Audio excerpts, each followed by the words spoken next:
Episode 65, 3 Camping Horror Stories. Our first story is about Jerry, who was on a school leadership camping course.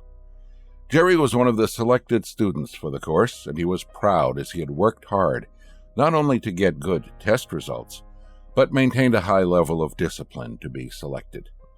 But little did Jerry know that the course in the forest had a supernatural surprise waiting for him.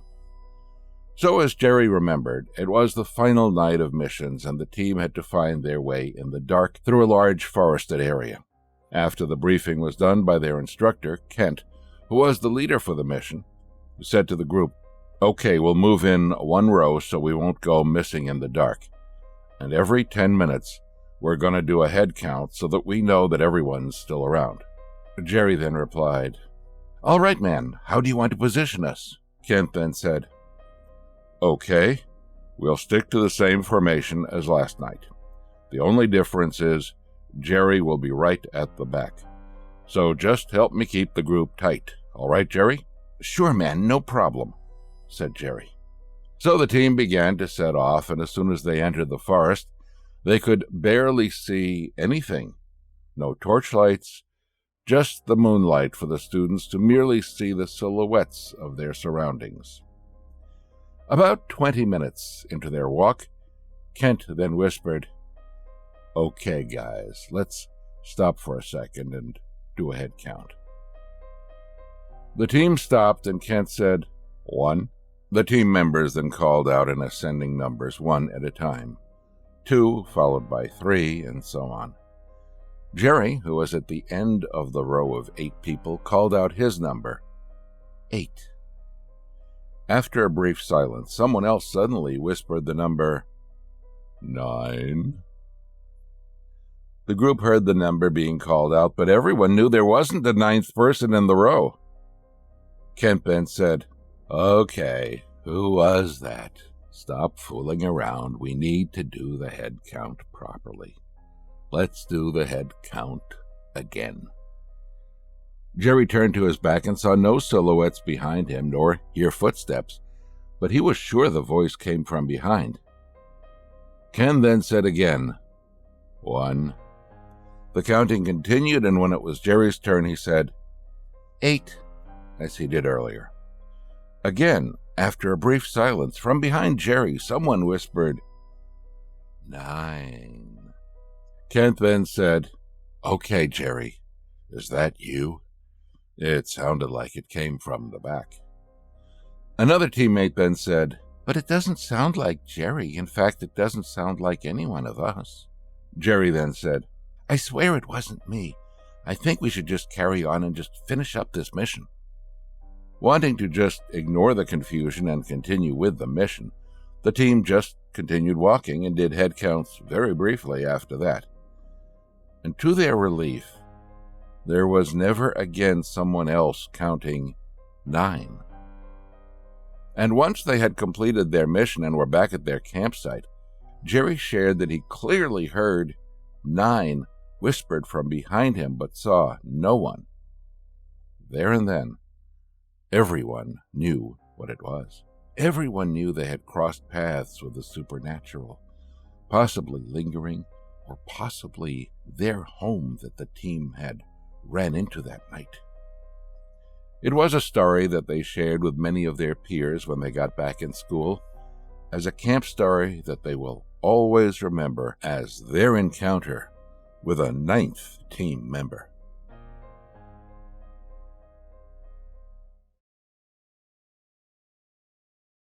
Bunk bed horror stories at the campsite have been told countless times before. For Jim, he had the chance to experience it for himself. So it was training camp that Jim had to go through before he began his job with the Army. When he first joined the team, there were rumors going around about the lady in the red dress roaming late at night. One fine evening, Jim's camp buddy Tom spoke to Jim and said, "Hey, Jim, have you heard about the ghost story in our campsite?" "Nope. What is it about this time?" asked Jim. "Well, this isn't a new one. Many of our bunkmates just found out that our campsite is famous for having the lady in the red dress," said Tom.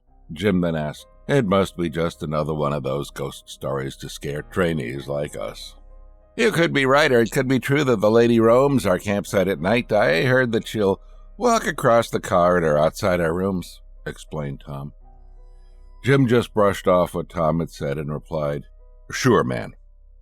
Jim then climbed up to the upper deck of the bunk bed while Tom was on the lower deck. Jim prepared for bed that night and eventually fell asleep. But late into the night, as he was feeling warm, Jim woke up. The room was silent as everyone had fallen asleep. He wanted to go to the washroom, but it was quite a distance away, so Jim thought of waking Tom up to accompany him. But while he was getting up, Jim saw something moving beside another bunkmate's bed. Jim looked closely, and that was when he saw it. It was a lady, in a red dress, seated on the locker that was placed right next to the bunk bed across from Jim's.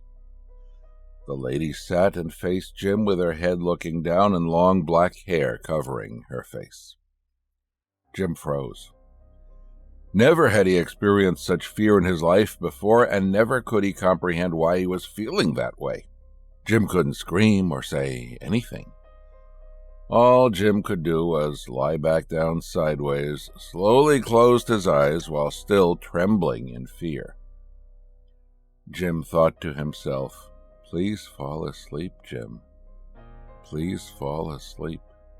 But there was no way Jim could fall asleep. It was a good 10 minutes that Jim shivered before he finally felt a tap on his shoulder. Jim could feel himself trembling even more vigorously and was too afraid to open his eyes.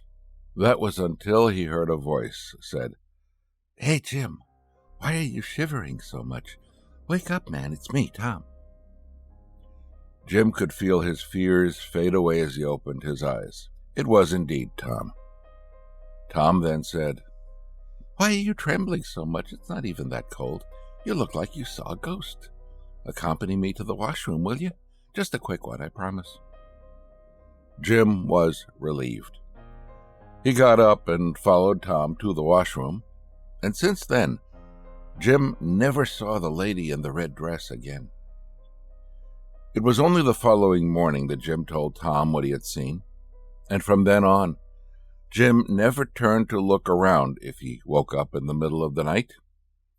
He would just force himself back to sleep, not wanting to ever see the lady in the red dress ever again.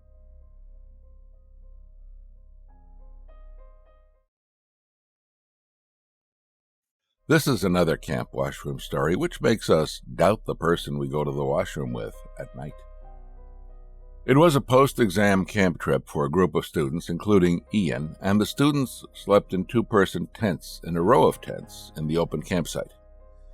The tents were makeshift, with a canvas as the base and another canvas creating the roof of the tent. So the tent wasn't fully enclosed, and people from other tents could tap Ian on the shoulders as they walked by his tent. So, on the first night there, Ian was so tired after a long day that he fell asleep as soon as he lay in his tent. But, in the middle of the night, he felt a tap on his shoulder. Ian was too tired and slowly opened his heavy eyes. It was one of his friends from another tent, named Jake. Jake then said, "Hey, Ian, can you please follow me to the washroom?" Ian sounded slightly annoyed and said, "What about your tent mate, Adrian? Ask him instead, man. I'm tired." "I tried, but Adrian just wouldn't wake up. Come on, man, just a quick one," said Jake. Ian was so tired, but got up anyway, thinking that he too could use the washroom. So the both of them walked across the campsite towards a small washroom area. No one else was there, so Ian and Jake went into the gents and into their separate cubicles. Once Ian was done, he got out and washed his hands. He dried his hands and just waited outside Jake's cubicle. But after a couple of minutes, Ian grew impatient of waiting and asked, "Hey, Jake, are you done? You said you'll be quick." Jake then said, "Yeah, give me a minute." So Ian waited for a few more minutes before calling out again, "Hey, man, are you done? If not, I'm going back to my tent first." There was no response. Ian was annoyed, so he looked underneath Jake's cubicle door but couldn't see Jake. So Ian knocked the door harder this time around, and that was when Ian realized that the door wasn't locked. Ian then slowly pushed the door open to see what was taking Jake so long. But as he pushed it fully opened, Ian finally discovered that Jake wasn't there. Jake was never there. Ian immediately ran out of the washroom and back to the campsite. As he was running, one of his instructors, who was standing guard at the other end of the campsite, walked hurriedly over and followed Ian. The instructor then asked Ian what had happened, and Ian shared what he had experienced earlier. The instructor then said, "Just to clear your confusion, I saw you going to the washroom alone just now. Usually students would be afraid of going alone, but I thought you were a brave one, so I observed from a distance to make sure all was all right." "I swear I went with Jake," said Ian. "It's not possible. Jake's sound asleep in his tent. But yeah, I know what you mean. And this isn't the first time this has happened. Next time, just to be sure, check the person's tent who you are going with. When they are not in their tents, the person you're going to the washroom with is probably real." Thankfully for Ian, that was the only time he experienced the supernatural during his camping trip, and any other camp trips that he went to after that, he made sure to always use the washroom before he goes to bed.